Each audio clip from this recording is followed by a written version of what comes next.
Assalamualaikum warahmatullahi wabarakatuh. Bismillahirrahmanirrahim. Innal hamdalillah nahmaduhu wa nasta'inuhu wa nastaghfiruh wa natubu ilaihi wa na'udzu billahi min shururi anfusina wa sayyiati a'malina. May yahdihillahu fala mudilla lahu wa may yudlil fala hadiya lahu. Asyhadu an la ilaha illallah wahdahu la syarika lah wa asyhadu anna Muhammadan abduhu wa rasuluh sallallahu alaihi wa ala alihi wa sallama tasliman katsira. Ya ayyuhalladzina amanu taqullaha haqqa tuqatih wa la tamutunna illa wa antum muslimun. يا أيها الناس اتقوا ربكم الذي خلقكم من نفس واحدة وخلق منها زوجها وبث منهما رجالا كثيرا ونساء واتقوا الله الذي تساءلون به والأرحام إن الله كان عليكم رقيبا يا أيها الذين آمنوا اتقوا الله وقولوا قولا سديدا يصلح لكم أعمالكم ويغفر لكم ذنوبكم ومن يطع الله ورسوله فقد فاز فوزا عظيما أما بعد فإن أصدق الحديث كتاب الله وخير الهدي هدي محمد صلى الله عليه وآله وسلم وشر الأمور محدثاتها وإن كل محدثة بدعة wa kullu bid'atin dhalalah wa kullu dhalalatin finnar.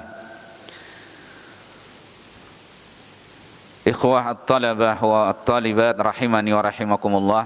Kita lanjutkan membaca kitab kita, masih pada bab yang kedua, pada jenis yang ketiga sekarang, dari adab seorang alim pada dirinya sendiri dan bagaimana dia mengkondisikan para penuntut ilmu dan juga pelajaran-pelajarannya. Yang kedua, kemarin hendaklah seorang yang berilmu, bahkan juga penuntut ilmu, untuk menjaga ilmu yang sudah Allah amanahkan kepada dirinya sebagaimana para salaf dahulu menjaga ilmu tersebut.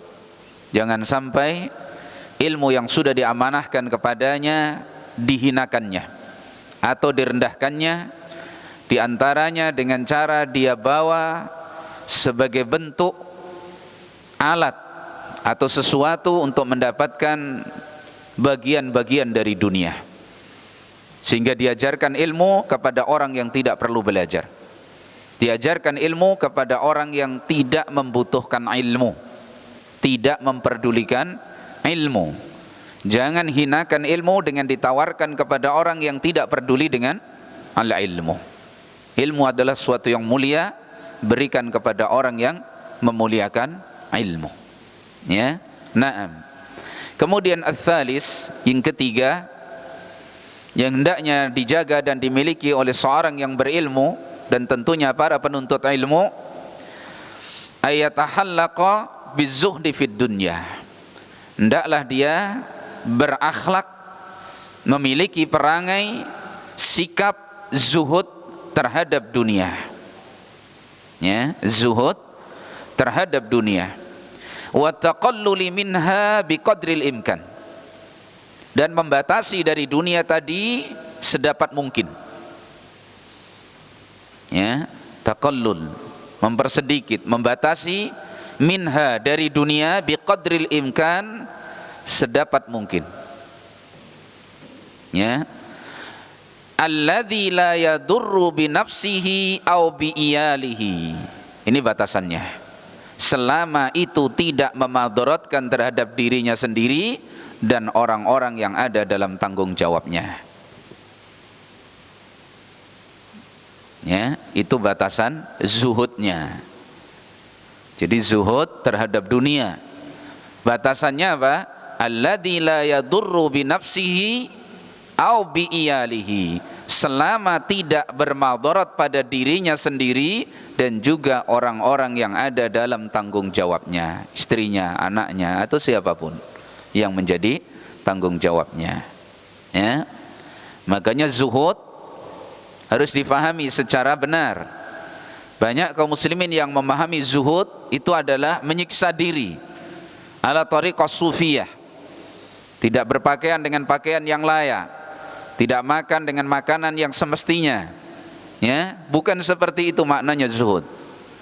Maka di antara definisi zuhud yang sangat bagus apa yang disampaikan oleh Syekhul Islam Ibnu Taimiyah rahimahullahu taala, di antara definisi zuhud yang sangat bagus apa yang disampaikan oleh Syekhul Islam Ibnu Taimiyah rahimahullahu taala dan diterangkan oleh tilmidnya Al-Imam Ibnul Qayyim rahimahullahu taala.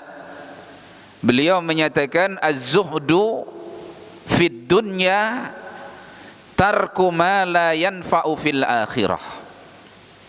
Zuhud dalam urusan dunia itu adalah tarku ma la yanfa'u fil akhirah, meninggalkan apa yang tidak memberikan manfaat nanti di negeri akhirat. Itu zuhud. Ya. Berarti dhabitnya, patokan zuhud itu adalah ayyatruka al-insan awil muslim ma la ya'udu ilaihi binaf'in ukhrawiyyin. Seorang hamba meninggalkan perkara-perkara dunia yang tidak memberikan kepadanya manfaat nanti di akhirat. Ya. Kalau kendaraan bagus ternyata di akhirat bermanfaat, meninggalkannya bukan zuhud. Ambil. Nabi SAW mengatakan apa? La ba'sa bil ghina liman ittaqa. Tidak mengapa kalian kaya selama kalian bertakwa. Ni'mal malus salih lirrajulis salih. Sebaik-baik harta yang bagus kalau di tangan seorang yang saleh. Jadi zuhud jangan disalahfahami. Ngelihat orang makan satu piring, santri makan satu piring begitu. Berapa centong? 3 centong. Kamu itu mbok ya zuhud. Terus zuhudnya suruh gimana? Setengah centong. Terus jam 8 udah nggak bisa ngomong. Itu zuhud apa bunuh diri? Nah, jadi pengertian zuhud tadi ya, kata Syekhul Islam apa? Az-zuhdu tarku ma la yanfa'u fil akhirah. Meninggalkan dari dunia ini apa yang tidak memberi manfaat kepadanya nanti di akhirat. Maka perhatikan, berarti ini butuh apa? Al-ilmu, butuh ilmu. Sehingga dia bisa memilah dan memilih mana urusan dunia yang memberi manfaat kepadanya di akhirat sehingga dia ambil, dan mana perkara-perkara dunia yang justru tidak memberikan kepada manfaat nanti di yaumul qiyamah. Fatarakahu, maka dia tinggalkan. Ya, maka dhabitnya tadi, dhabituz zuhdi, patokan zuhud adalah ayatrukal abdu al muslim ma la ya'udu ilaihi binaf'in ukhrawiyyin. Seorang muslim meninggalkan perkara dunia yang tidak dia bisa petik nanti hasilnya untuknya di akhirat.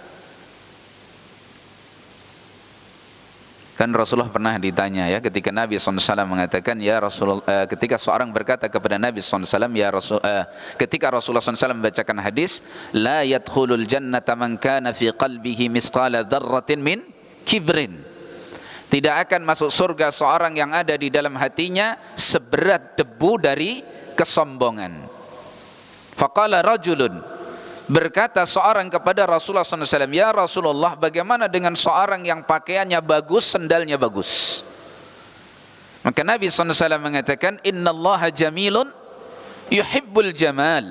Sesungguhnya Allah itu zat yang maha indah dan Allah menyukai keindahan. Jadi kalau pemandangan orang yang zuhud itu, penampilan hidupnya tidak indah, tidak rapi, tidak bersih, itu salah faham terhadap zuhud. Kenapa? Innallaha jamilun yuhibbul jamal. Jelas ya? Nah, jangan salah memahami zuhud.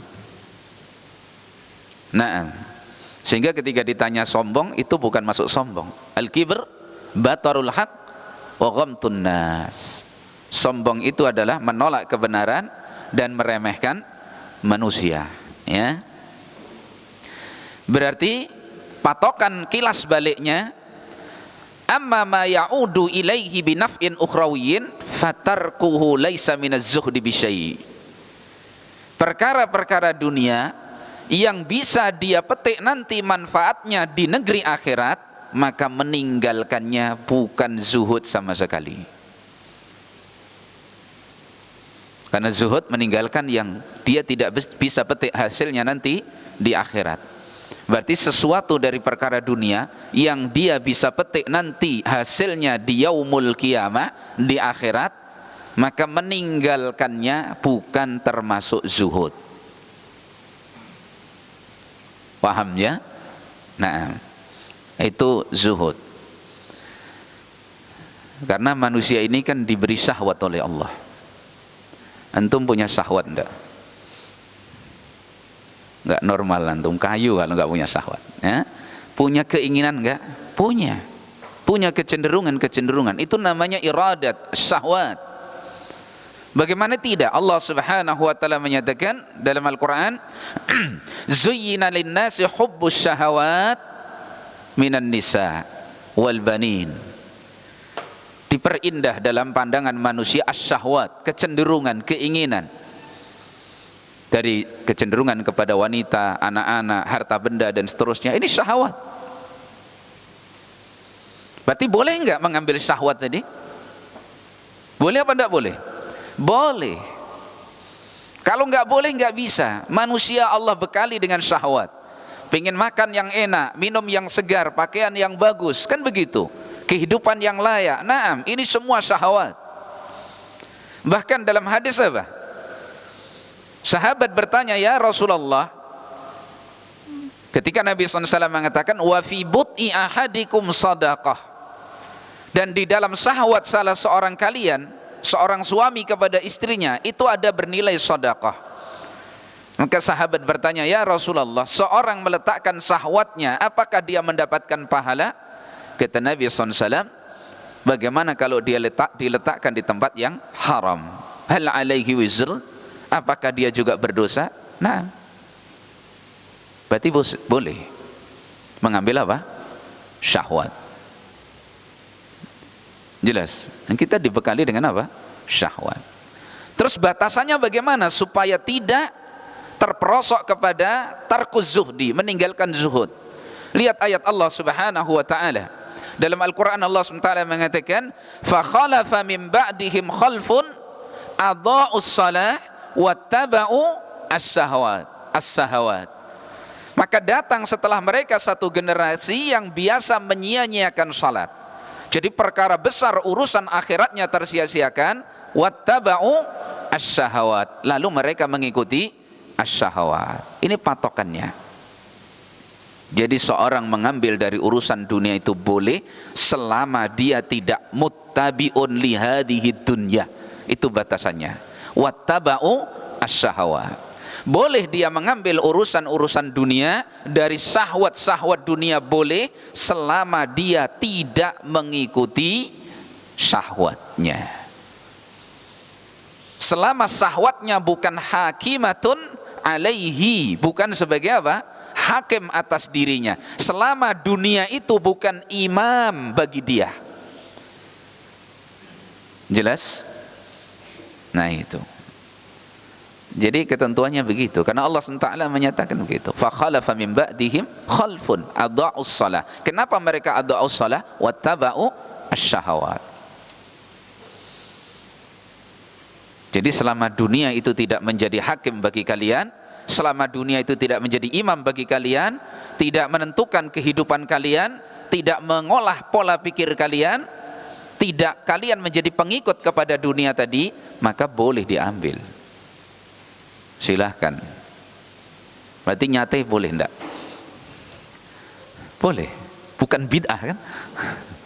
Oh enggak pernah-pernahnya loh di mathil ini nyate, ini berarti bid'ah ini. Itu bid'ah apa? Jangan bilang bid'ah, nanti bid'ah hasanah malah sama dengan mereka ya. Ya enak itu syahwat kok. Pengen lagi apa enggak? Ini berarti syahwat yang boleh. Zuyyina linnasi hubbus syahwat. Nah, diperindah pada manusia, senang kepada syahwat, maklum. Jadi boleh, jangan salah memahami. Nah, sekarang dipikir aja pada kita ini. Dunia ini yang menjadi hakim atas hidup kita, sehingga kita menghabiskan waktu, ya, menelantarkan diri, menghinakan ilmu hanya untuk mengekor kepada dunia apa tidak? Itu batasan zuhud apa tidak zuhud? Ya. Maka talabah, orang yang berilmu, hendaklah menjaga hal itu. Ya. Maka saya nukilkan kalam Syekh Shalih Al-Utsaimin hafizahullah taala, ya, beliau menyatakan fala yudhammul insanu ala hubbis syahawati minad dunya, maka tidaklah dicela manusia itu, tidaklah manusia itu tercela karena dia cinta kepada kecenderungan dunia, ya, senang kepada syahwat dunia, itu tidak tercela, bukan cinta dunia ya, senang dengan apa yang dia inginkan itu kalau tercapai, ya. Wa innama yudammu idza kana muttabi'an laha, ay ad-dunya hakimatun alaih. Yang tercela itu kalau dia mengikuti, mengekor kepada dunia tadi, dan dunia menjadi hakim atas kehidupannya. Itu yang tercela. Sampai kadang-kadang ibadahnya terkalahkan. Adha'us shalah wattaba'u as-sahawat. Salatnya dipersingkat, cepat, sudah nggak ada tumakninah. Karena apa? Buru-buru mau cari dunia. Sampai begitu takbiratul ihram, yang nampak bukan surat Al-Fatihah, tapi Soekarno-Hatta. Ini muttabi'u ad-dunya. Tahu Soekarno-Hatta kan? Nah itu yang merah-merah itu loh. Sampai ada doa minta merah-merah sama biru-biru. Ya. Ini muttabi'u ad-dunya. Jadi tidak dicela manusia, dia punya syahwat kepada dunia tidak dicela. Bagaimana dicela? Wong itu Allah ciptakan pada dirinya. Tidak mungkin dicela. Ya. Tapi yang tercela itu kalau dia muttabi'an laha, ai ad-dunya hakimatun alaihi. Fazahidu, maka orang yang zuhud adalah, ya, man yatamatta'u biha, orang yang mengambil kesenangan dunia. Orang yang zuhud itu orang yang bersenang-senang dengan kesenangan dunia. La walakinnaha, akan tetapi dunia tersebut la takunu hakimatan alaihi amiratan lahu, tapi dunia tadi tidak sampai menjadi hakim atas dirinya sebagai hal yang memerintah hidupnya. Nah, jelas itu. Ya.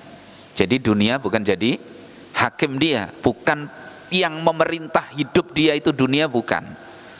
Berarti boleh nggak bersenang-senang dengan dunia? Boleh. Sesuai dengan kebutuhannya. Ya, yang nggak boleh itu fudulud dunya. Maka nanti kita jelaskan apa itu batasannya, ya. Nah, jadi kembali ke kalam al-muallif rahimahullahu taala, ayatahallaqa bizuhdi fid dunya, supaya berakhlak dengan akhlak zuhud terhadap urusan dunia. Tadi zuhud sudah difahami ya. Zuhud sudah difahami. Ya.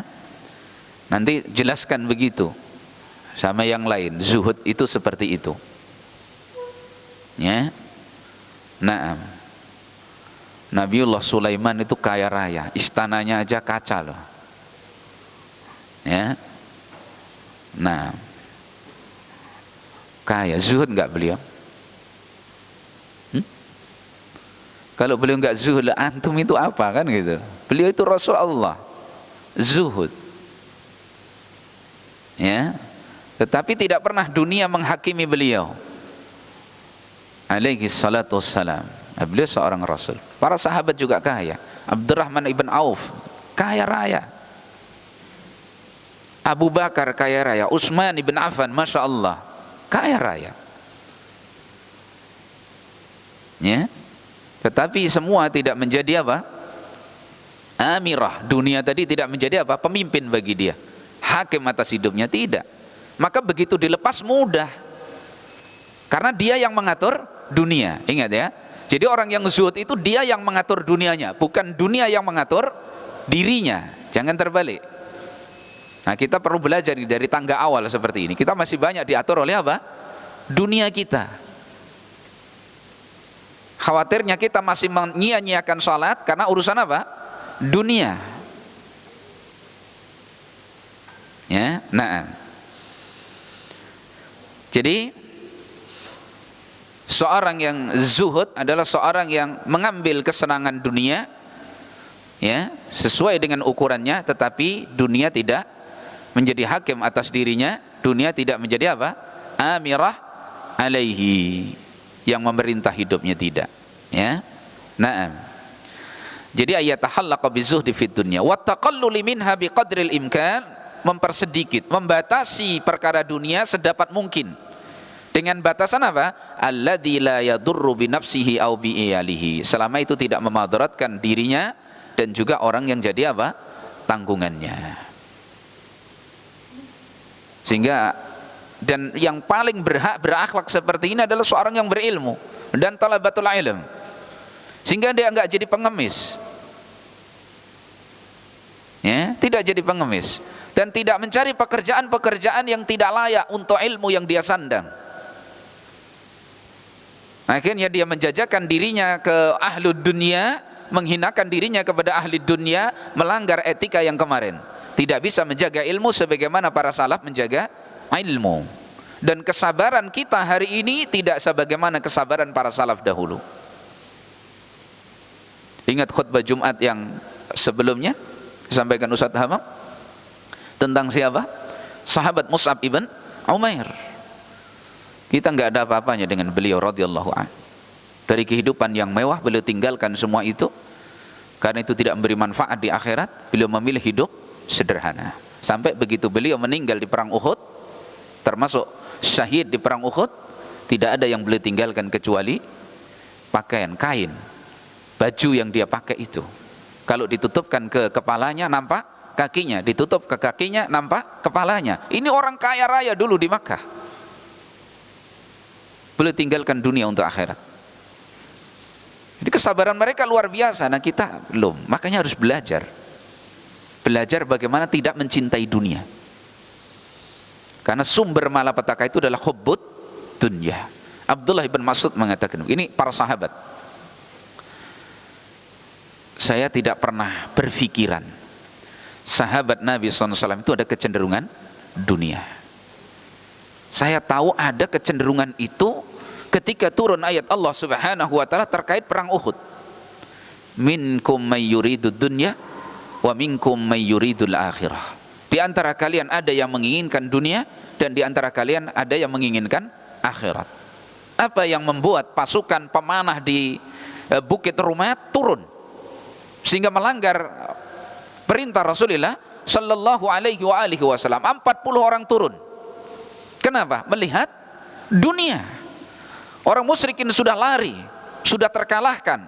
Perbekalan mereka, dunia mereka sudah di depan mata. Minkum mayuridud dunya. Sehingga ditinggalkan apa yang diwasiatkan oleh Rasulullah sallallahu alaihi wasallam. Dunia, masya Allah. Ya. Nah, makanya berbekal yang bagus. Kemarin kita katakan apa? Ihkim alaika amrak. Perkokoh dunia kalian.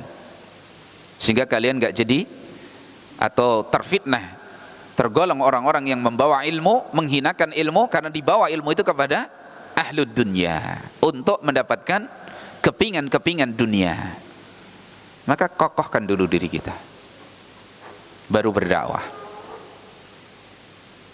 Ya. Nah, kemudian perlu kita fahami penjelasan para ulama Seperti yang nukil dari Syekh Saleh Ibn Hamad Al-Utsaimin hafizallahu taala, beliau mengatakan, "Wa ma la yanfa'u fil akhirah yarju ila thalathati usulin." Perkara dunia yang tidak akan bisa diambil manfaatnya di akhirat, itu kembalinya kepada 3 pokok. Ya. Perkara-perkara dunia yang tidak bisa memberi manfaat nanti di negeri akhirat, itu berpulang kepada 3 pokok. Al-awwal al-muharramat, hal-hal yang diharamkan oleh Allah Subhanahu wa ta'ala. Pokoknya kalau haram menurut agama kita terus diambil, itu pasti memadharatkan, tidak bisa dipetik manfaatnya di akhirat, ya. Naam. Yang kedua al-makruhat, sesuatu yang dibenci. Perkara-perkara dunia yang dibenci oleh syariat, itu harus ditinggalkan. Nah, batasan zuhud itu ini yang ketiga. Fudulul mubahat, perkara-perkara yang mubah tapi yang sisa, di luar kebutuhan kita, itu yang harus ditinggalkan, di luar kebutuhan kita. Jadi kalau sudah nggak kita butuhkan, jangan terus diambil. Makan juga diukur anak-anak, ya. Jangan buang-buang rizki Allah Subhanahu wa ta'ala. Jangan khawatir kelaparan. Kalau 2 centong cukup, 2 centong. Jangan untuk stok, jaga-jaga kalau kurang, akhirnya 4 centong. Akhirnya kekenyangan dia, masih sisa 2 centong. Ya, dibuang nasi itu. Dibuang makanan tersebut. Nah, ini berlebihan, sudah fudul namanya. Fudul mubahah. Sisa dari perkara yang mubah, itu enggak memberi manfaat. Itu yang ketiga. Sebagian ulama menambah wazida fi rabi'iha, ditambah yang keempat adalah apa? Dan ini khusus. Mukhtasun bisahsin duna akhar. Khusus seseorang, tidak secara umum manusia. Yaitu apa? Al-mustabihat, perkara-perkara yang subhat, ya, perkara-perkara yang subhat. Ini liman la yatabayyanu laha, bagi orang yang tidak jelas. Jadi sesuatu yang dia tidak jelas, ini halal apa haram, boleh apa tidak boleh, maka al-aslam tarkuha, yang selamat tinggalkan. Al-halalu bayyin wal haram bayyin wa bainahuma umurun mustabihat. Nah, siapa yang meninggalkan perkara-perkara yang mustabihat, ya, maka dia sudah menjaga kehormatan agamanya dan kehormatan dirinya. Itu batasan zuhud, ya. Maka diperhatikan dunia ini, masya Allah, ya, jangan berlebih-lebihan urusan dunia. Sesuai dengan kebutuhan. Pakaian juga begitu. Sampai lemarinya tidak cukup beli pakaian. Setiap ada model baru, dia ingin beli itu. Tidak setiap keinginan kita akan syahwat dunia harus dituruti. Tidak ada. Kaidah harus dituruti, enggak ada. Ambil dari dunia, kemudian apa? Wa taqallul minha biqadril imkan. Sederhanakan sebatas mungkin, dengan batasan apa? Alladzi la yadurru bi nafsihi aw bi iyalihi. Selama itu tidak memadharatkan kepada dirinya dan orang yang jadi dalam tanggungannya. Nah, di sini kita masih malu, ya. Masya Allah, kita ini masih Masya Allah, ya. Sebenarnya cukup makan itu. Kalau nggak jajan juga nggak marem. Jajan sebenarnya cukup. Kalau nggak kelewat jajannya juga nggak marem. Jadi semua yang keinginan dunia kita turuti itu nggak selesai. Makanya Nabi mengajarkan zuhud dalam dunia apa? Contoh dalam makan. Ya. Hadis Nabi SAW. Ya, ma mala'a ibnu Adam wi'a asyarrin qat. Ya, illa luqaimatun yuqimna sulbah. Tidak pantas seorang anak Adam itu memenuhi kantong kejelekan yang ada di perutnya itu total sama sekali, nggak layak. Usus besarnya itu dipenuhi, nggak layak. Masih ingat ini kita sampaikan pas nyate lah ya.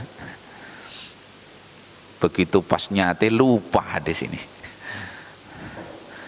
Wa in kana kecuali beberapa suapan yang yuqimna sulbah, untuk menegakkan tulang sulbi. Ini makan, cara makan para tolabah. Antum begitu apa tidak? Begini cara makan tolabah itu. Jadi luqaimatun yuqimna sulbah, beberapa suapan untuk menegakkan tulang sulbi. Nanti sampai loh di kitab kita ini. Maka jangan kemana-mana kalau kitab ini belum selesai, ya, supaya antum dikritik habis-habis. Orang kalau nggak dimarahi nggak bangun-bangun, ya kan? Itu. Jadi beberapa suap untuk menegakkan tulang sulbi. Fa in kana la mahalatan, kalau Nabi kalau harus makan banyak loh ya.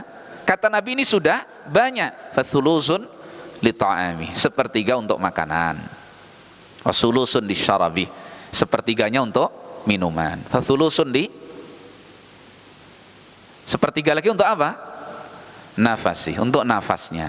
Jangan untuk nambah nasi, bukan, untuk nafasnya.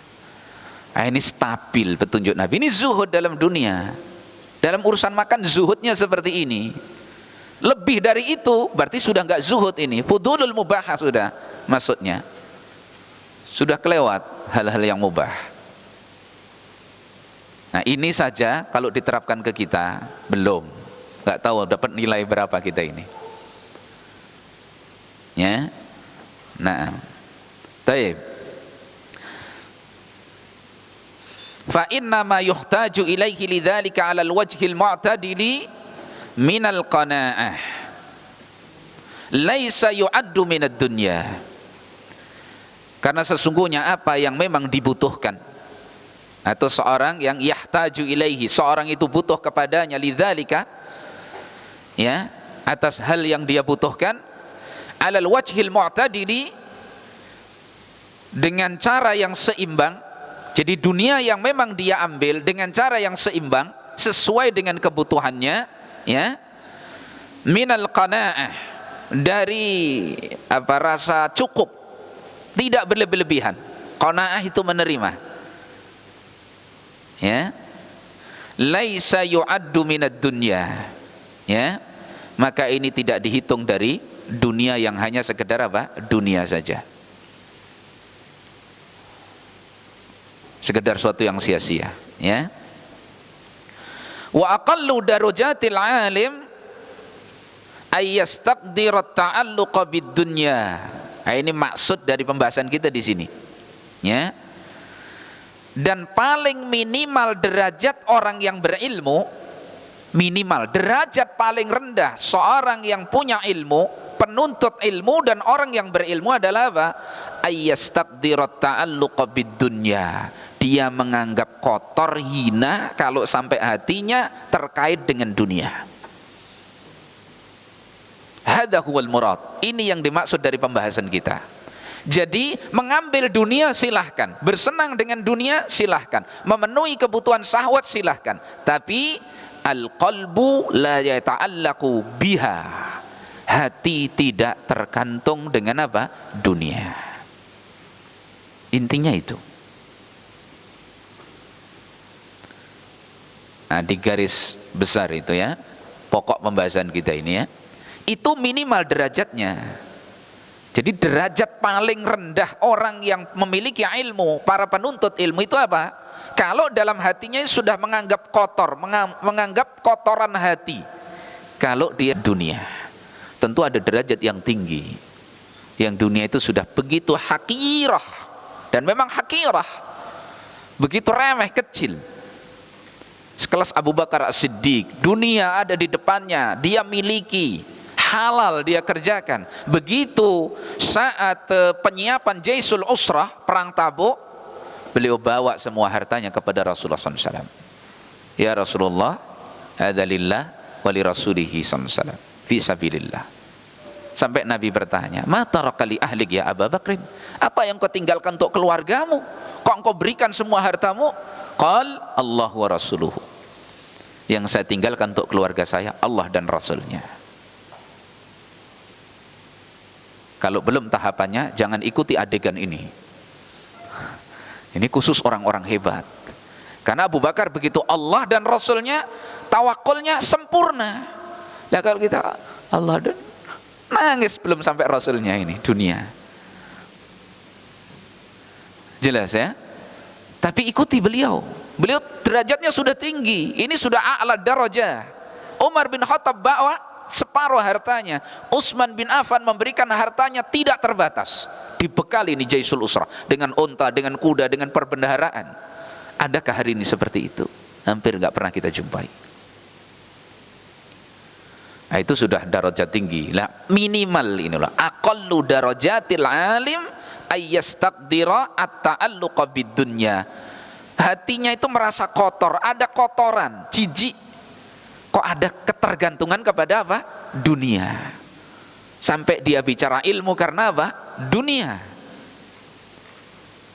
Maka kaitkan dengan penjagaan ilmu yang kemarin ya. Jangan berjanji kepada Allah, mohon pertolongan kepada Allah. Jangan sampai nanti membawa ilmu kepada ahli dunia li ajli dunia.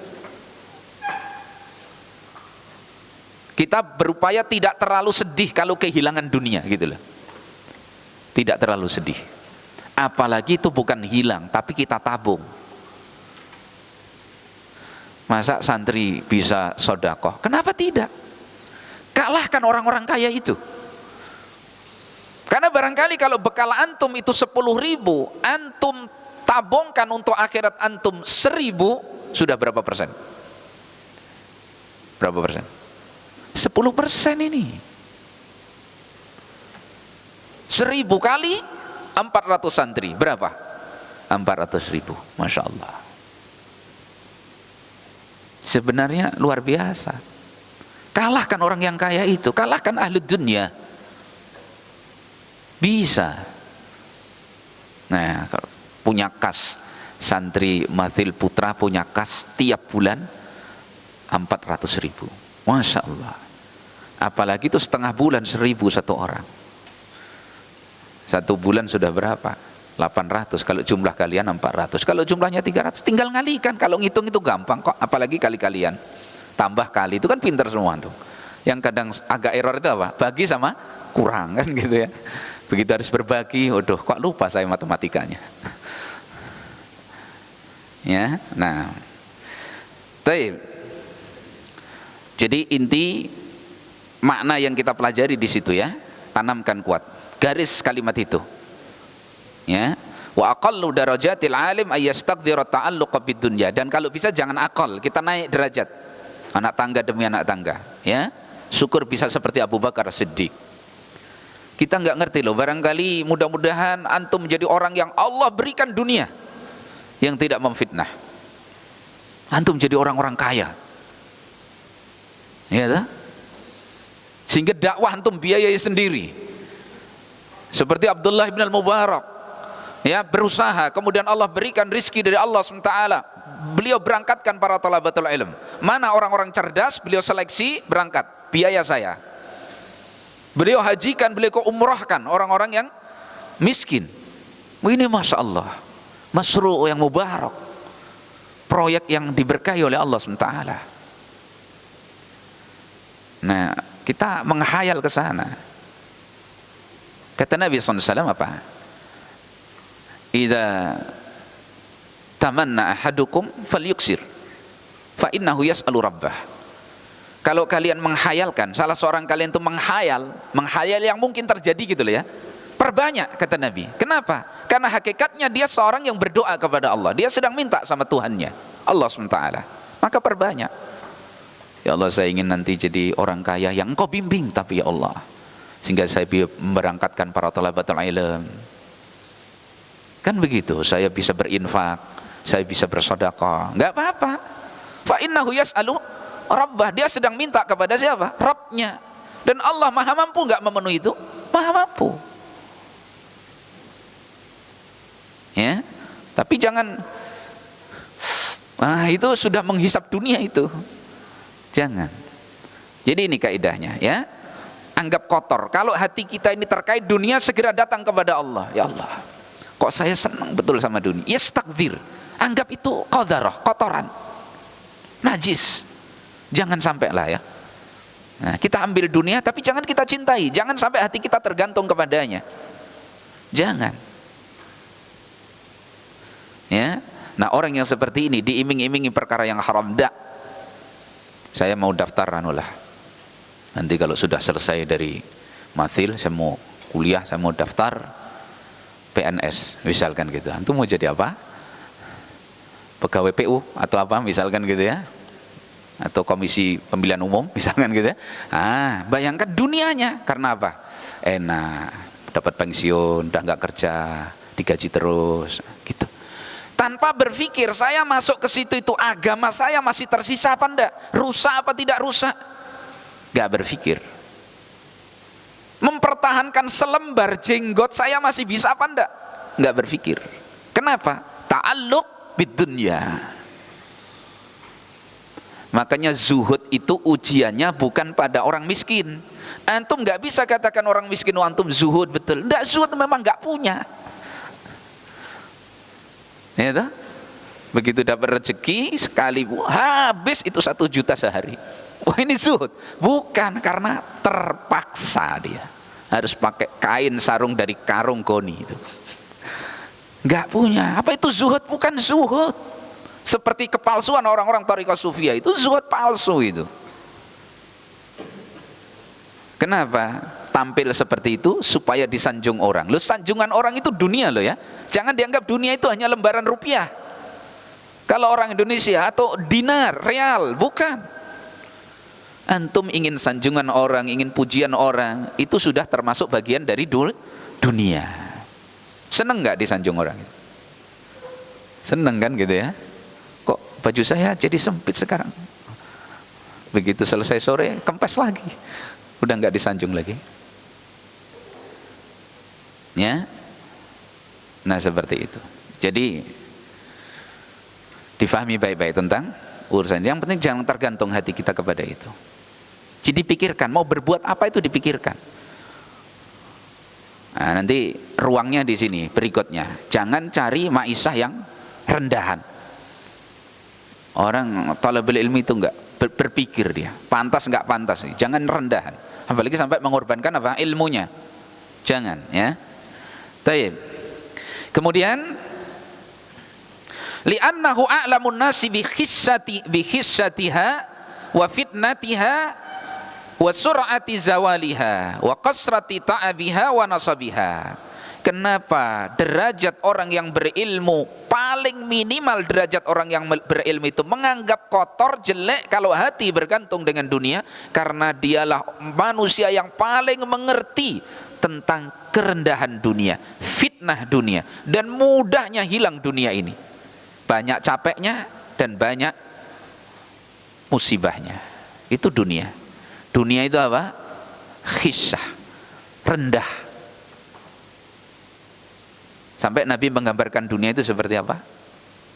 Nabi kan pernah berjalan ya di pasar Uqad bersama para sahabat, nemu bangkai anak kambing cacat. Bangkai anak kambing cacat. Nabi tenteng telinganya. Telinga siapa? Telinga siapa, anak-anak? Kambing, anak kambing cacat tadi. Kata Nabi SAW, siapa yang mau ini beli dengan 1 dirham. 1 dirham itu cuma 1 kepingan uang perak. Kata para sahabat, kami enggak mau ya Rasulullah. Siapa yang mau di antara kami ya Rasulullah? Beli 1 dirham. Kata Nabi, udah, siapa yang mau gratis? Kata mereka, kami enggak mau ya Rasulullah. Kalau toh hidup cacat, bagaimana lagi dia itu bangkai?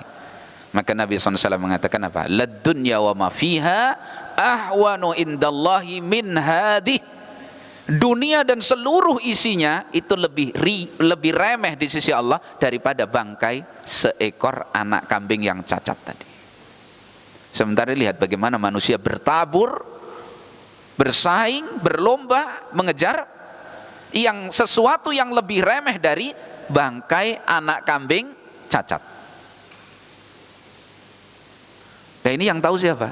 Orang yang berilmu. Karena yang baca hadis ini kita, orang-orang yang Allah Subhanahu wa taala berikan kesempatan untuk membaca hadis ini. Mereka para ulama yang menyampaikan. Nah, orang itu kalau ngerti itu remeh, bagaimana sih mau dikejarnya? Jelas, antum laki-laki ganteng, kuat begitu, kaya, ngelihat perempuan jelek, bopeng, hitam, bengkok, antum kejar-kejar dulu sampai nggak bisa tidur. Antum itu murahan, kan gitu ya. Apa nggak ada yang lain? Mending kayu loh. La haula wala quwata illa billah. Apalagi bangkai. Sana kemari kok bawa bangkai. Mau kemana Pak? Cari bangkai. Masya Allah. Nah, jadi kalau makan kurang 2 butir nasi itu nggak usah teriak-teriak ya. Taib. Dan dunia itu mudah sekali hilang. Fitnahnya Masya Allah dunia. Dan mudah sekali hilang. Makanya dunia ini diperumpamakan oleh Allah seperti air. Kan gitu ya. Seperti air. Karena mudah sekali hilang. Ya, mudah sekali hilang. Dan banyak sekali ta'abihah yang membuat kita ini capek dunia ini. Masalah. Bahkan capeknya kita ini kadang-kadang bukan karena talabul ilmi, capeknya manusia itu kadang-kadang bukan karena ibadah, bukan karena talabul ilmi, tapi karena apa? Mengejar dunia. Sahabat dulu capek bagaimana beribadah kepada Allah, berjihad, berdakwah keluar dari Madinah, ya, menyebar ke seluruh dunia untuk jihad fisabilillah. Mereka terluka, sampai kisah perang Uhud yang kita sampaikan, mereka dalam keadaan terluka parah sampai nggak bisa jalan, berangkat. Saling tarik menarik estafet itu, nggak bisa jalan, kakak beradik, mengalahkan capeknya dunia. Padahal mereka terluka capek di mana? Di akhirat, dalam agama Allah SWT. Ya, sementara kita lihat sebagian orang hari ini salat sampai tertidur dalam salatnya. Kenapa Pak? Saya capek. Ngapain jadi capek? Ya, dunia lagi. Itu pun belum tentu halal. Kadang-kadang belum tentu halal. Ya. Seorang pencari nasabah dari lembaga keuangan ribawi muter-muter sampai capek. Adha'us shalah wattaba'u as-sahawah. Ketemu di situ ya. Nah, fahuwa ahaqqu bi adamil iltifati ilaiha wal istighali bihumumiha. Maka dia, orang yang berilmu itu orang yang paling berhak untuk tidak menoleh kepada dunia. Kenapa? Karena dia ngerti dunia itu hina, remeh. Itu jangan seperti yang saya permisalkan tadi, laki-laki yang tampan dengan perempuan yang seperti itu tadi. Cuman dunia ini cantik sih ya. Masalahnya itu sebenarnya jelek itu. Mungkin masuk salon keluar menipu antum itu. Jadi ahaqqu bi adamil iltifati ilaiha wal istighali bihumumiha. Jangan sibuk dengan kesedihan-kesedihan dunia. Jangan disibukkan oleh itu. Muslim yang baik itu sedih, dunia ini sempit, bumi yang luas jadi sempit kapan? Ketika agamanya terluka. Sehari dia kok enggak salat dengan khusyuk. Itu baru sedih, berduka. Kok dia masih melakukan perbuatan dosa, maksiat kepada Allah. Ini yang membuat sempit dadanya, membuat sedih dia, membuat dia enggak bisa tidur. Bukan dunia. Nah, ini bekal dari sekarang ya. Ayo kita sama-sama, ana sama antum sama. Bedanya saya duduk di sini, antum di situ, sama aja.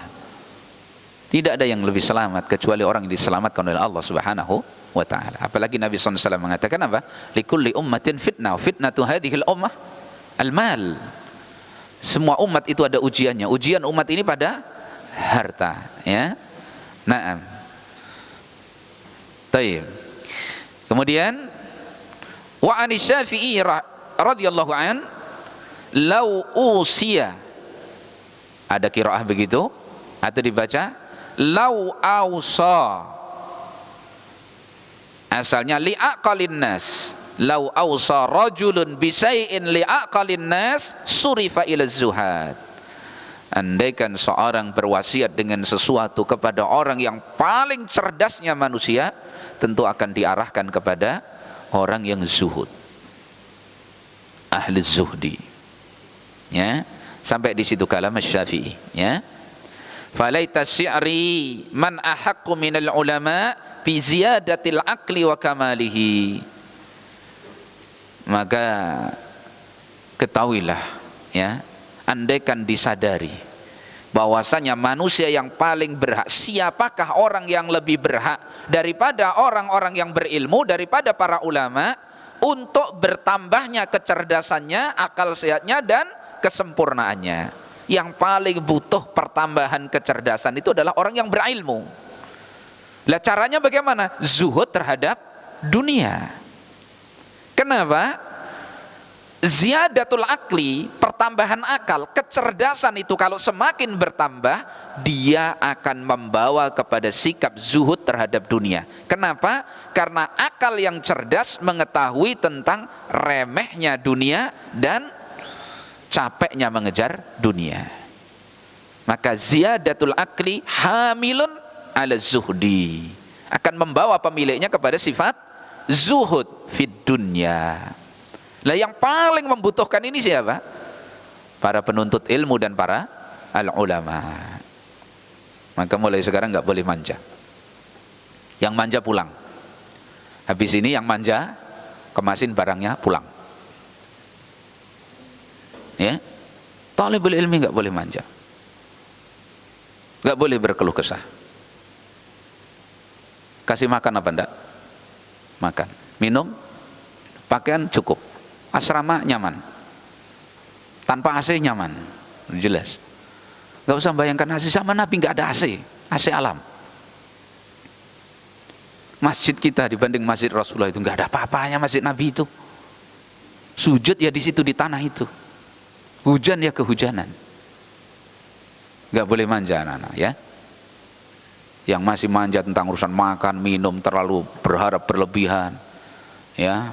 Katanya perlu suplai vitamin yang banyak. Ini kebanyakan vitamin malah nggak fit, ya, nggak boleh. Yang manja nanti kemasin barangnya terus pulang, ya. Siap, ya. Laisa hada bi usuki fadruji wa min dairatil ilmi fakhruji. Kalau nggak siap di majlisil ilm, itu bukan bagian antum di situ. Maka apa? Wa min dairatil ilmi fakhruji, keluar dari ruang lingkup ilmu. Ilmu mulia kok, tidak dituntut oleh orang-orang yang hanya memikirkan urusan dunia. Imam Malik tolak Syafi'i pertama karena ada perkara-perkara yang menekan dan mau menghinakan apa? Ilmu. Tapi begitu beliau hinakan dirinya untuk ilmu, dimuliakan. Ya. Nah, biar cerdas, Allah akan beri kecerdasan. Kalau pikiran kita enggak terlalu disibukkan dengan humumud dunya, kesedihan, kepedihan, kecapean dunia, insya Allah kecerdasan memikir ilmu Allah akan berikan. Fokus belajar. Udah dunia sudah Allah yang mengatur. Antum sudah dicukupi, bukan antum yang memikirkannya. Ya, sudah. Yang didapatkan dicukupkan. Sudah cukup. Pernah ada yang kelaparan? Saya lihat dari datang sampai sekarang belum ada yang semakin kurus, kecuali yang zuhud ini, gitu ya, zuhud, karena nggak punya. Makanya zuhud betul-betul difahami dengan pemahaman yang benar, ya. Taib. Wa qala Yahya ibn Mu'ad rahimahullahu taala, ini seorang tabi'in. Beliau mengatakan, perhatikan kalimat beliau. Ini bagi orang yang tadi, ya, perlu ziyadatul aql. Lau kanatid dunya tibran yafna wal akhiratu khazafan yabqa, lakana yanbaghi lil aqil itharul khazafil baqi ala tibril fani. Andaikan dunia ini adalah emas murni tetapi yafna, hilang, tibron, ya. Wal akhiratu khazafan yabqa, dan akhirat itu ibarat timah, ya, timah besi yang tidak berharga lah, ya, besi yang yabqa, tapi dia ada betul, timah tapi yabqa, tetap ada. Sedang itu permata emas yang sangat mahal tapi yafna, hilang nanti. Tentu semestinya bagi orang yang cerdas, al-aqil, lebih mengutamakan timah yang kekal dia pasti miliki daripada permata emas yang murni tapi apa? Hilang, fana. Mending makan singkong tapi betul-betul ada singkongnya, ya toh? Nah, daripada pizza mimpi. Begitu gigit bangun antum, ternyata jari, gigit jari, menyesal. Ya toh? Mending besi tapi jelas ada besinya daripada emas tapi nggak ada. Atau antum kasih ini, mas pegang ya, cuman sampai besok jam 6 pagi. Antum dikasih ini timah tembaga untuk antum selamanya. Pilih mana antum? Pilih emas, cuman sampai besok pagi megangnya. Cuman megang tok lo ya. Nah, ini yang satu dimiliki. Maka apa? Lakana yanbaghi lil aqil isarul khazafil baqi ala tibril fani. Jadi perbandingannya harus cerdas di sini, ya. Fa kaifa, maka bagaimana lagi? Wad dunya khazafun fanin. Sedangkan dunia itu hanya semisal timah yang akan hilang lenyap. Ya, wal akhiratu tibrun bakin, sedangkan akhirat itu adalah emas murni, permata yang kekal. Andaikan kekal itu akhirat, meskipun nilainya seperti timah saja, pilih yang kekal daripada emas tapi hilang. Nah, sekarang bagaimana akhirat itu emas murni, sedang dunia hanya besi tua. Paham maksudnya? Nah, maka cari perkara-perkara yang bisa menolong kita untuk zuhud. Di antara perkara-perkara yang bisa menolong kita untuk zuhud adalah pertama, al-i'tiqad wal ma'rifah an qimatid dunya. Meyakini dan mengenali tentang nilai dunia.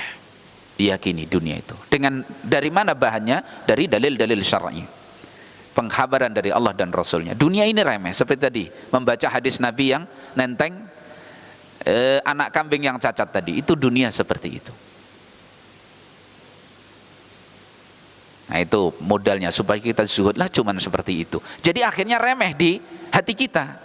Kita yakini dunia itu remeh, jangan sampai menipu kita. Ya. Nah,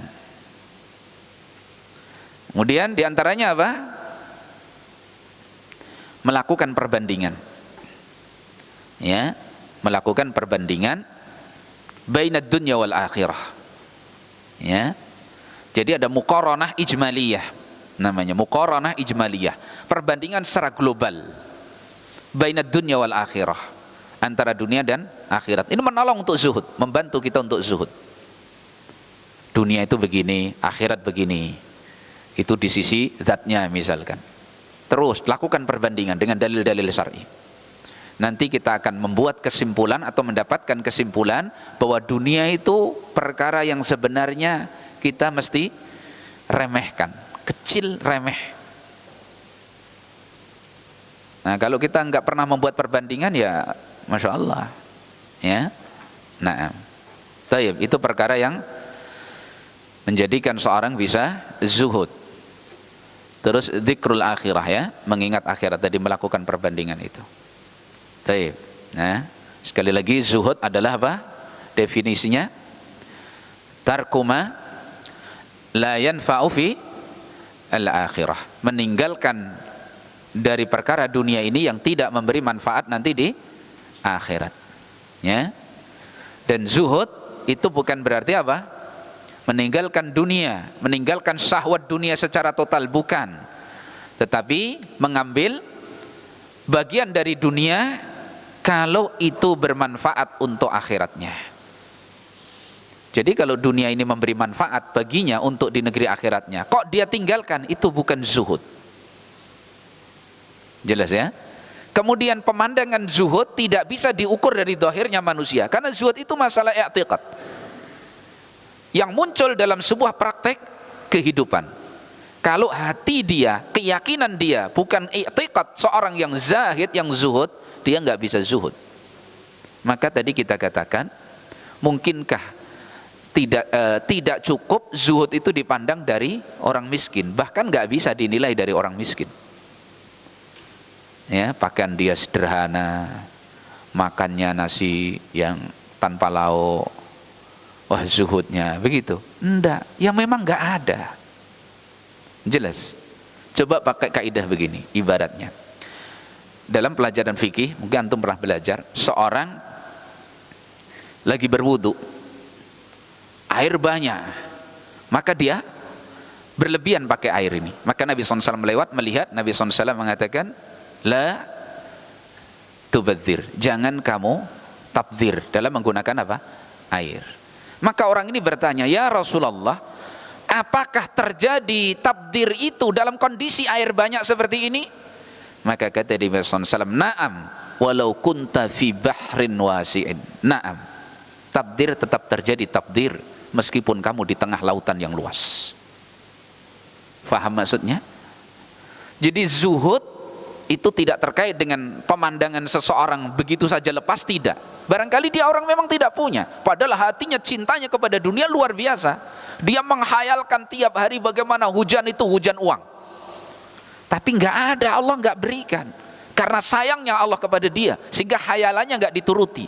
Itu bukan ukuran zuhud. Justru zuhud itu diukur saat Allah melimpahkan kepadanya apa? Harta benda yang banyak. Siapa dia saat itu? Seperti tadi, orang berwudu di tengah lautan, air mau pakai sepuas-puasnya bisa, tapi dia siapa?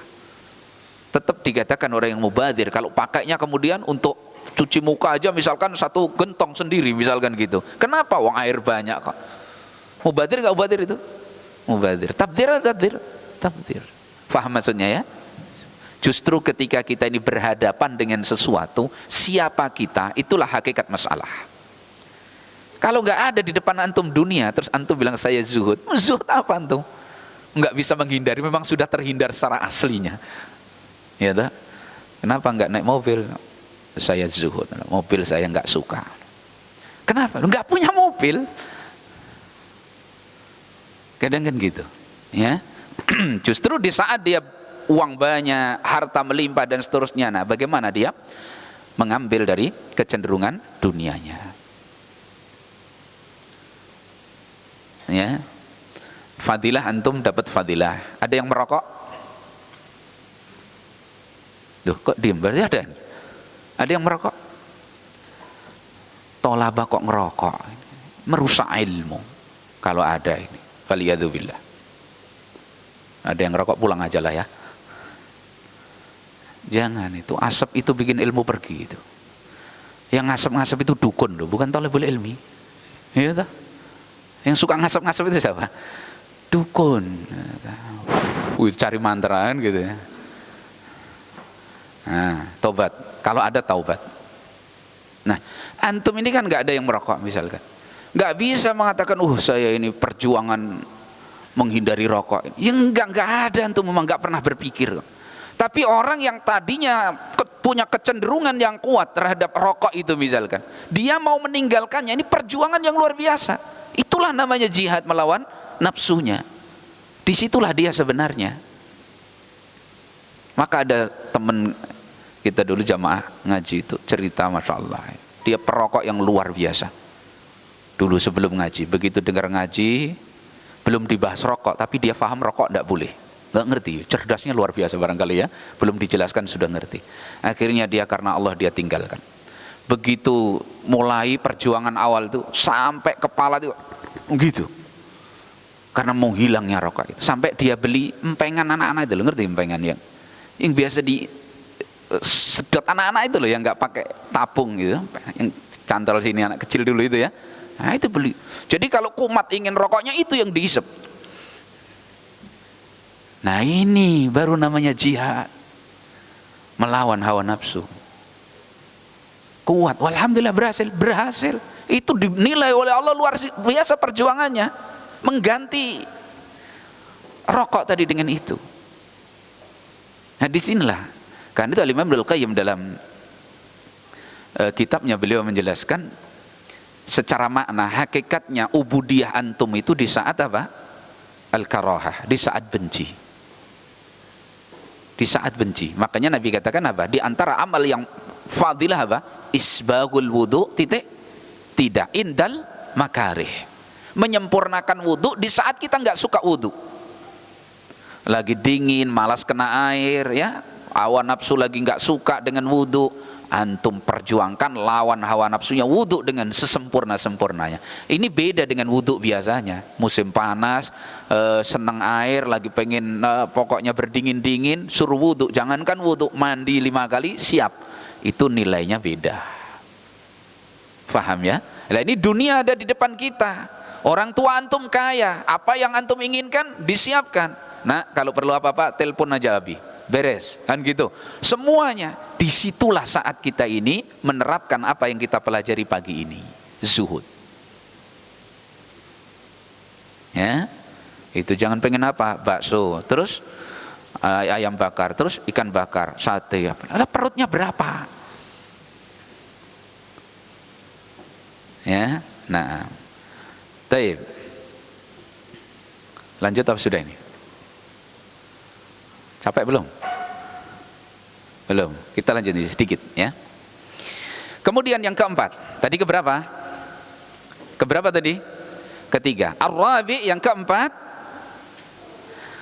ayyunazziha ilmahu. Seorang yang berilmu dan para penuntut ilmu hendaklah membersihkan, mensucikan ilmunya an ja'lihi, daripada dia jadikan ilmu itu sulaman, sebagai tangga, alat, sulaman sebagai tangga, yutawassalu bihi ilal agradid dunyawiyah, yang dia jadikan sebagai alat untuk meraih kepentingan-kepentingan dunia.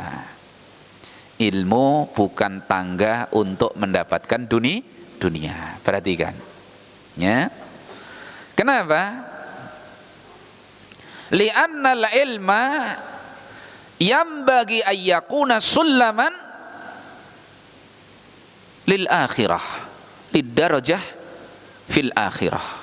Karena ilmu itu semestinya sebagai anak tangga untuk mendapatkan kedudukan tinggi di akhirat. Ya. Maka barang siapa yang menjadikan ilmu sebagai tangga untuk meraih selain itu, maka berarti dia telah mentadnis ilmunya, mengotori ilmunya, merusak ilmunya. Jadi al-ilmu, al-maksud al-ilmu syar'i itu adalah sulaman li al-akhirah, sebagai tangga kita untuk meraih derajat tinggi di mana? Di akhirat. Kok dijadikan alat untuk selain itu, min agradid dunyawiyah, maka dia sudah mentadnis ilmunya, sudah mengotori apa? Ilmunya. Ya, dari sekarang diluruskan niatnya ya. Diluruskan niatnya, jangan menggambarkan gambaran-gambaran dunia. Sudah, tujuannya dua. Mengangkat ketidaktahuan dari diri kita. Yang kedua, berupaya menyampaikan ilmu kepada orang lain ikhlas karena Allah, agar mereka mendapatkan apa yang Allah berikan kepada kita. Dengan ruang lidah apa? La yu'minu ahadukum hatta yuhibba li akhihi ma yuhibbu li nafsihi. Maka menyampaikan ilmu, mengajarkan ilmu itu hakikatnya berbagi, bukan menggurui. Berbagi. Apa yang kita rasakan di sini, Allah memberikan nikmat, lezat punya ilmu itu. Saya ingin saudara saya mendapatkan apa yang Allah berikan kepada saya. Berbagi. Nah begitu. Jangan pakai arahan tujuan-tujuan duniawiyah yang lain, jangan. Hina itu. Dari sekarang ya. Dari sekarang, bahkan sudah sebelumnya kita sudah belajar tentang perlunya niat yang salihah. Pakai ukuran hadis Nabi tentang 3 orang yang pertama kali diputuskan perkaranya oleh Allah nanti di yaumul qiyamah.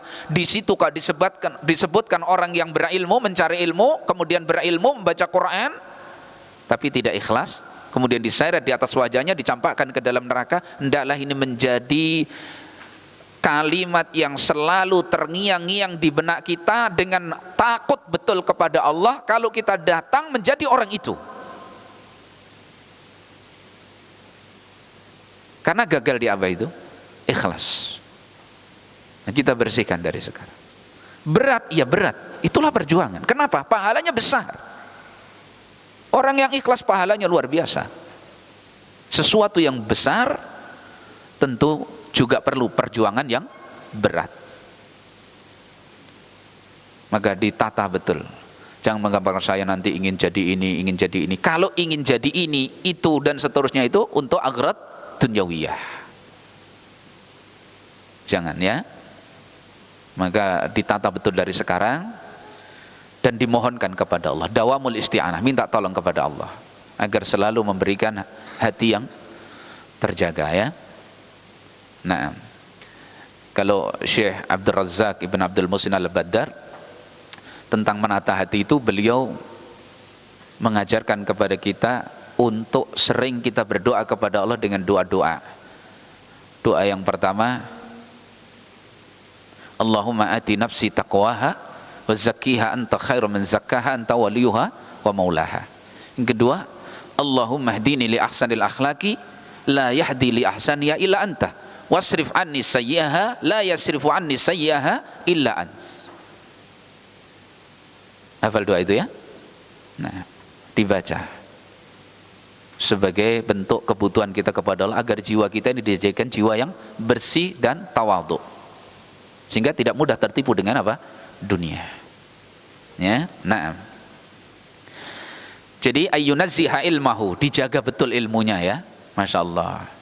Kita ini dapat nikmat Allah yang sangat besar loh ya, anak-anak sekalian, antum semua ini talaba wa talibat ya, para penuntut ilmu itu nikmat Allah yang nggak bisa antum mau hitung dengan apa. Orang tua kita aja nggak dikasih, Allah beri kalian kesempatan belajar ini, dinikmati. Coba, masya Allah, dinikmati.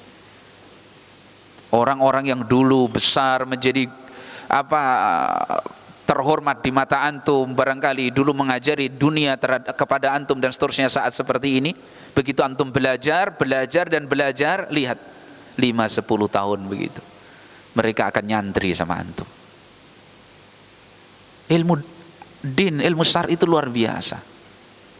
Mereka akan datang kepada antum. Coba antum masih muda, barangkali menikah aja belum. Begitu antum dilihat dan dirasakan, dinikmati ilmu antum, yang datang kepada antum kadang-kadang 2 orang yang sudah tua, suami istri datang, Ustadz saya ada problem dalam rumah tangga. Masya Allah. Lah antum belum berumah tangga. Itu ilmu syar'i. Allah sudah berikan fikihnya, Allah sudah berikan bagaimana hukum-hukum yang ada di dalamnya sebelum kita masuk ke ruangnya. Nikmat yang luar biasa. Tidak diberikan kepada ahlu dunia. La. Jelas ya? Nah, jadi dijaga, jangan sampai ilmu itu terkotori dengan tujuan-tujuan dunia. Nah, ini enggak mudah ya, fitnahnya banyak, ditawari tawaran-tawaran dunia ya. Nah, taib. Min jahin, dari apa? Kemuliaan. Au malin, atau harta. Au sum'atin, diperdengarkan untuk mendapatkan apa? Sanjungan-sanjungan dunyawiyah. Au suhratin, atau kemasyhuran. Maka usi nafsi wa iyyakum bihadza al-kalam au bihadhil kalimah. Ya, hindari apa? Ijtanibu, jauhi oleh kalian at-tasaddur qabla ta'ahud. At-tasaddur qabla ta'ahul. Jangan munculkan diri sebelum betul-betul ahli. Menyampaikan ilmu tidak asal-asalan. Fitnah ya. Tasaddur qabla ta'ahul. Di sana ada muncul apa? Hubbud duhur yuksimud duhur. Cinta kemasyhuran itu menghancurkan punggung sendiri. Jadi jangan ingin tenar. Itu ahlu dunia. Bersihkan ilmu dari itu. Dan jangan kita memunculkan diri tampil sebagai seorang dai ustadz sebelum kita ta'ahul, membekali diri dengan keahlian ilmiah. Kalau urusan dunia saja itu tercela, bagaimana urusan din? Kalau urusan din itu akan terperosok kepada dosa yang sangat besar, lebih besar dari kesyirikan. Wa antaqulu 'alallahi ma la ta'lamun. umat ini banyak tersesat karena disesatkan oleh orang-orang yang seperti itu. Tasaddur qabla ta'ahul. Akhirnya apa? Dia menafsirkan agama sekedar dengan apa? Semangatnya. Jadi nanti pulang di kampung ke tempat daerahnya masing-masing, disuruh apa? Itu jangan menipu. Ustadz, kita ingin kajian, misalkan antum kan sudah nyantri kita kajian lah, ngaji apa begitu dan seterusnya. Tangdur ila nafsika ant. Saya ta'ahul enggak di sini? Kalau belum, takutlah kalau saya menerangkan agama Allah itu kepada mereka, mereka orang awam, kemudian keliru. Lalu mereka amalkan dan mereka ikuti kekeliruan tersebut. Kenapa bisa keliru? Karena kita memberanikan diri belum waktunya. Akhirnya tersesat sekian banyak orang. Siapa yang tanggung jawab? Man afta bifutya bighairi sabatin fa ismuhu ala man afta. Siapa yang memberikan fatwa tanpa kekokohan ilmu, maka dosanya dia tanggung. Nah, kalau yang dia sesatkan dengan fatwanya itu 100 orang, 1 orang aja nanggung di akhirat, Masya Allah. Bagaimana 100 orang? Maka jangan hubud duhur, jangan cinta kemasyhuran, tidak boleh, ya. Nah, jangan yalbas siyabal alim qabla ay yastahiqqa bi libasih. Jadi jangan memakai pakaian orang yang berilmu sebelum pantas pakaian itu kita pakai. Tawadhu, ya, tawadhu. Di antara tandanya bagaimana kita ini diridhoi oleh guru kita. Diridhoi oleh guru kita. Makanya kalau salaf dulu begitu. Jadi ilmu itu ada silsilahnya. Ada rantai penghubungnya. Ya, jadi gurunya sudah fadhal. Sudah diberi syahadah, sudah diberi tazkiyah, rekomendasi, antum silahkan ajarkan. Berhak dia meriwayatkan dari ana, berhak dia mengajarkan ilmu yang saya ajarkan. Nah, tu'aninah. Ya, jadi tidak setiap orang yang duduk di majelis ilmu dia adalah seorang yang berhak menyampaikan ilmu tersebut. Tidak. Ini termasuk apa? Tanzihul ilm, menjaga apa? Kesucian ilmu. Ya, naam. Suhrah, ini bahaya, suhrah. Semua orang ingin masyhur. Ya, nah. Au khidmatin, atau ingin jadi apa? Pembantu, hanya untuk membantu ahlud dunya kayak kemarin. Tidak menjaga ilmu sebagaimana salaf menjaganya. Jadi ilmunya hanya untuk khidmah. Untuk menjaga, membantu orang-orang yang butuh bantuan dia dari ahlud dunya. Nah, jangan kerjakan itu. Ya. Au taqaddumin ala akranihi, atau ingin apa? Punya nilai lebih, bisa melebihi teman-temannya. Akran, teman-teman. Nah, tujuan hadis Nabi itu, ya. Siapa yang mencari ilmu untuk apa? Yumari bihi as-sufaha. Kan gitu, ya, untuk mendebat orang-orang yang bodoh, ya. Atau untuk apa? Na'am. Au yujawiru al ulama, atau untuk bisa sepadan dengan orang-orang yang berilmu. Kan gitu, ya. Atau liyasrifa wujuhan nas, untuk memalingkan wajah manusia kepada dirinya. Maka apa hukumannya? Lam yajid arfal jannah, dia tidak mendapati harumnya surga. Nah, maka dilazimi betul ilmu itu.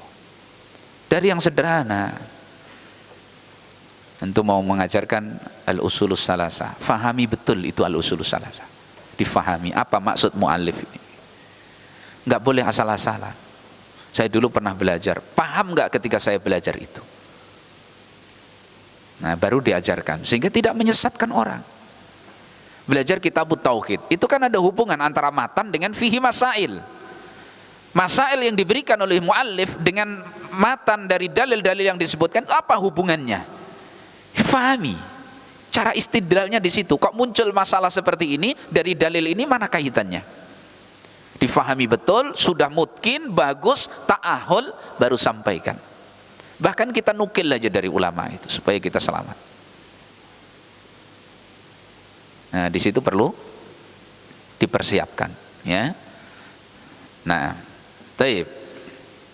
Qala al-Imam Syafi'i rahimahullahu taala, wadittu anna al-khalqa ta'allamu hadzal ilma ala alla yunsaba ilayya harfun min. Masyaallah.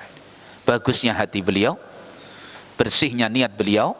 Beliau katakan, aku sangat ingin bahwasanya makhluk ini, manusia ini, mereka belajar ilmu itu dariku, maksudnya. Belajar ilmu ini dariku, maksudnya. Ala alla yunsaba ilayya harfun minhu. Harapan saya tidak ada satu pun huruf dari ilmu itu yang dinasabkan kepada saya. Bersih beliau. Enggak ingin apa? Jah, enggak ingin mal, enggak ingin sum'ah, enggak ingin suhrah, enggak ingin khidmah, enggak ingin taqaddum ala akranihi. Murni itu sudah fadilah Allah yang Allah berikan kepada penuntut ilmu tadi. Jangan jadi ustaz tuh enggak dinasabi ilmunya, kok enggak pernah qala fulan ustadznya itu. Sedih dia. Ini anak kurang adab misalkan begitu. Meskipun adab talib beda nanti ini ya, ini adab alim misalkan. Seorang alim, seorang yang berilmu, seorang ustadz, seorang guru, ya dia tidak mengharapkan itu. Dia bersihkan ilmu jadi kepentingan apa? Dunia. Kalau dia ingin itu, bilang yang ngajari saya, bilang. Enggak bilang antum enggak syukur nikmat. Misalkan gitu, kok sampai dipesan-pesan itu. Awas kalau enggak lo ya. Nah, ini kan ingin kalau enggak apa? Jah. Ingin kemuliaan di mata manusia. Ini jelas sudah mengkadah, merusak apa, mencacat apa? Keikhlasannya, ikhlasahu. Karena itu apa? Kata Hammad ibn Salamah yang kemarin itu. Man talabal hadis li ghairillah mukira bihi. Siapa yang mencari hadis, ilmu hadis bukan untuk selain wajah Allah Subhanahu wa taala, tidak ikhlas, maka dia akan dimakar dengannya. Dihancurkan dengannya. Ya, ada cerita seorang di Al-Azhar, Mesir sana, khatib di Masjid Al-Azhar itu khatib. Nah, khatib ini menyanjung sultan dengan akhlaknya sampai melebihkan akhlak ini daripada Rasulullah SAW. Jadi sultan ini ketika datang tamu, dia katakan sultan kita ini menyambut tamunya, ya, itu tidak bermuka masam, tidak pula berpaling. Laisa kama waqa'a fi Rasulillah sallallahu alaihi wasallam. Abasa wa tawalla, itu Rasulullah sallallahu alaihi wasallam. Nah, sultannya dibalik. La abasa wa la yatawalla. Khutbah ini untuk mendapatkan bagian dari dunia dari sultan tersebut. Maka ditegur oleh Syekh. Apa? Begitu selesai Jumat itu, selesai salat, Syekh Al-Allamah Ahmad Muhammad Syakir rahimahullah ta'ala, beliau mengatakan, ayyuhan nas inna khatibakum qad kafar fa'iddu salatakum. Wahai manusia, sesungguhnya khatib kalian itu sudah kafir karena sudah menghina siapa? Rasulullah SAW. Dikalahkan Nabi daripada siapa? Sultan.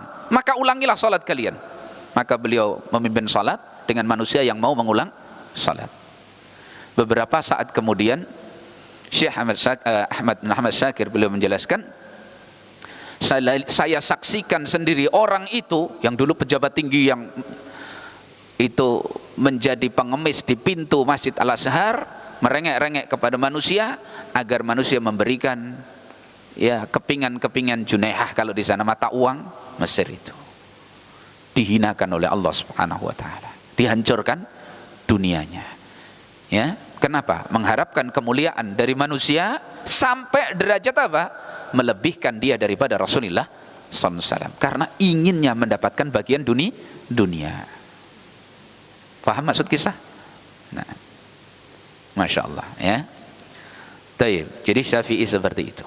Dia tidak ingin manusia yang belajar kepadanya terus menasabkan diri kepadanya, meskipun itu hak talib.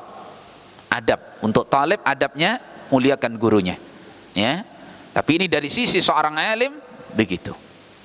Maka perhatikan para talabah ya, jangan sampai ustadzah kalian itu meminta haknya kepada kalian. Kalau masing-masing menunaikan kewajiban, Masya Allah, berikan kewajiban kalian, berikan hak yang mestinya diberikan, dimuliakan apa dan seterusnya diberikan. Pemimpin juga begitu. Jangan sampai pemimpin kita ini meminta kepada kita, "Mbok kalian itu taat atau kepada saya," misalkan. Jangan sampai seperti itu. Berarti adab dan akhlak kita sangat rendah kalau seperti itu. Ketahuilah hak kita juga kita tuntut, sebagaimana kewajiban harus kita tunaikan. Kewajiban kita kepada pemimpin apa? Sebagaimana tuntunan Islam, berikan. Wadah ya? Nah seperti itu. Naam. Wa kadzalika yunazzihuhu 'anit tam'i fi rifqin min talabatihi. Demikian juga seorang yang berilmu, seorang alim, seorang ustadz, pengajar, hendaklah membersihkan ilmunya dan dirinya dari tama', keinginan yang rakus yang kuat, fi rifqin min talabatihi, untuk perlakuan lemah lembut daripada talabahnya. Bukan itu harapannya, itu kewajiban mereka, sudah lepaskan, itu urusan mereka dengan Allah. Talabah itu menerapkan adab apa tidak, itu urusan mereka dengan Allah, itu bagian sendiri. Tapi seorang alim jangan harapannya itu, jangan ya. Nah, bimalin, baik dengan hartanya. Anak-anak tolong iuran 1.000 ya, nanti berikan ke saya, misalkan gitu ya. Ya ngerti lah, misalkan gitu. Masa nggak pengertian? Masya Allah. Jangan ya. Au khidmatin, atau menjadikan para thalabahnya itu sebagai apa? Pembantunya. Semuanya harus dibantu. Bukan dalam rangka apa? Tarbiyah. Tidak ada nilai pendidikannya di situ. Ini di hati seorang yang berilmu ya, seorang alim ya. Meskipun nanti kalau bicara apa? Kewajiban thalabah nanti sendiri ada. Kita sedang bicara tentang apa? Akhlak yang mesti dimiliki oleh seorang yang diamanai ilmu kepadanya ya. Au ghairihima, atau selain keduanya, bisa babistighalihim alaihi, dengan sebab kesibukan dia kepada mereka para talabah, wa taraddudihim ilaihi, dan bolak-baliknya kepadanya dalam apa? Talabul ilmi. Jadi ibaratnya dia sudah tersibukkan, waktu saya ini sudah habis untuk memikirkan kalian apa dan seterusnya. Kalian tuh ya mengerti loh ya. 1.000 aja ya. Kok sampai begitu, itu mengenaskan itu. Ya. Jangan sampai. Ini dari sisi orang yang berilmu. Kana mansurun la yasta'inu bi ahadin yakhtalifu ilaihi fi hajatin. Ya, adalah Mansur ya. Di sini Mansur ibn al-Mu'tamir rahimahullahu ta'ala, beliau tidak pernah meminta tolong kepada seorang pun yakhtalifu ilaihi fi hajatin ya, yang yatlubul ilma minhu. Maknanya yakhtalifu ilaihi ay yatlubul ilma minhu ya. Mansur ibn al-Mu'tamir ini rahimahullahu ta'ala, beliau tidak pernah meminta tolong kepada seorang pun dari thalabahnya, ibaratnya begitu, dari manusia yang mencari ilmu kepada dirinya fi hajatin, dalam kebutuhan dia. Tidak, dia bersihkan dirinya. Jangan sampai dengan sebab dia sudah ngambil ilmu dari saya, maka saya berhak untuk dia bantu. Jangan sampai seperti itu. Wah, maksudnya, makanya guru misalkan ya, guru, ustadz, kok ada wali santri ngasih apalah, oleh-oleh begitu. Ini dilihat sebab apa. Kalau sebab kebiasaan misalkan ya berteman, meskipun dia bukan guru anaknya, dia bukan ustadz bagi anaknya, ya memang itu tabadul hadaya, bergantian memberi hadiah sudah menjadi kebiasaannya. Ini syai' akhar, silahkan kalau itu. Tapi kalau itu ada kaitannya dengan anaknya belajar di situ, ini aib, nggak boleh ya, karena ini sudah mengotori ilmu. Yang kedua, ini termasuk riswah, suap. Karena dengan sebab itu antum beda memperlakukan anaknya ini. Nah, ini anak kemplang loh ini. Kan gitu, beda. Beda nanti memperlakukannya. Hati-hati. Kita lebih mengurusi, bahkan kadang-kadang kita mau berkorban untuk itu dan seterusnya. Kenapa? Ada harapan-harapan yang lain. Ini enggak boleh. Ya. Nah, perlakukan secara sama, secara hukum. yang berlaku, ibaratnya secara ketentuan yang berlaku. Wajar kalau seorang ustadz melihat talabahnya akhlaknya bagus, kemudian dia cerdas, kemudian cenderung lebih, wajar. Bahkan adab tuh Masya Allah, semua orang suka sama adab itu. Orang ini cerdas tapi adabnya Masya Allah, dilihat itu bikin pusing misalkan begitu ya, orang kok kayak gini. Itu enggak lebih, sudah kita pelajari dulu ya. Makanya perbaiki adabnya. Seorang ustadz mau mengajarkan ilmunya secara ridho, senang, bahkan didoakan talabahnya, kalau dilihat talibnya itu apa? Adabnya bagus. Nah itu ya. Nah, wa qala Sufyan ibn Uyainah rahimahullah ta'ala, kuntu qad utitu fahmal Qur'an. Perhatikan kalimat ini. Kuntu qad utitu fahmal Qur'an, falamma qabiltu surrah min Abi Ja'far sulibtuhu. Sampai situ ucapannya. Nas'alullah al-musamahah, itu dari mu'alif ya. Kata Sufyan ibn Uyainah, aku dulu diberi oleh Allah subhanahu wa ta'ala kemudahan memahami Al-Quran. Beliau Sufyan ibn Uyainah Abu Muhammad rahimahullah ta'ala memiliki penafsiran yang luar biasa terhadap ayat-ayat Al-Quran. Maka tatkala aku mau menerima as-surrah, kantong bingkisan hadiah pemberian min Abi Ja'far, ay Abi Ja'far Al-Mansur, Khalifah Bani Abbasiyah, saya terima pemberian Abi Ja'far, ini Amirul Mukminin ya, sulibtuhu, seakan tercabut ya pemahaman saya terhadap Al-Quran tadi. Masya Allah ya. Beliau tidak ingin menunjukkan hukum, bukan, tapi beliau berbicara dengan pembicaraan yang lebih dalam, bahwasannya pemberian seperti itu diterima meskipun itu halal. Halal, ini halal. Tetapi nilai kekhawatiran seorang alim yang betul-betul bersih hatinya, berupaya menjaga kebersihan ilmunya sampai seperti ini. Jadi merasakan sesuatu yang berubah dalam dirinya, terus dicari sebabnya. Masya Allah ya. Muhammad ibn Sirin pernah menyatakan bahwa dia pernah melakukan satu dosa. Beliau rasakan itu atharnya itu setelah 40 tahun baru dia rasakan. Bahkan beliau terjebak dalam hutang dan pernah dipenjara. Beliau mikirnya ini karena dosa ini. Jadi begitulah jiwa seorang yang bersih, seperti Imam Sufyan ibn Uyainah ini. Padahal kalau as-surrah min kibal Amirul Mukminin, apa hukumnya? Boleh. Para sahabat dulu biasa begitu menerima pembelian dari Amirul Mukminin. Ya, diberikan dari Batul Amal misalkan untuk apa, dai, untuk apa, halal biasa. Tapi beliau maksudnya mau membicarakan tentang sisi apa ya namanya? Bicara tentang kebersihan hati begitu loh ya. Jadi beliau rasakan sendiri. Saya dulu dimudahkan oleh Allah memahami Al-Quran, tapi begitu saya terima pemberian dari Amirul Mukminin, itu hilang dari saya. Kayak Syafi'i itu ya, berubah dikit. Kalau kita pikir sedikit berubah hafalan beliau, tapi rasanya sudah sangat besar sehingga beliau datang kepada gurunya. Syakautu ila Waqi', kan begitu. Saya mengadu kepada guru saya tentang jeleknya, buruknya hafalan saya. Kira-kira buruknya hafalan beliau kayak apa ini? Itu sudah di atas kita, nggak nyampe. Tapi terasa begitu loh. Orang yang jiwanya biasa bersih, terasa perubahan itu. Tapi kalau jiwa itu biasa kotor, ya nggak merasakan apa-apa, mati dia itu. Saya ini nggak mungkin kena syubhat. Loh, berarti tempatnya syubhat. Wasariqu la yasriq min baitih. Pencuri tidak mungkin mencuri dari rumahnya, iya enggak? Ada pencuri mencuri dari rumahnya sendiri? Pencuri bingung itu.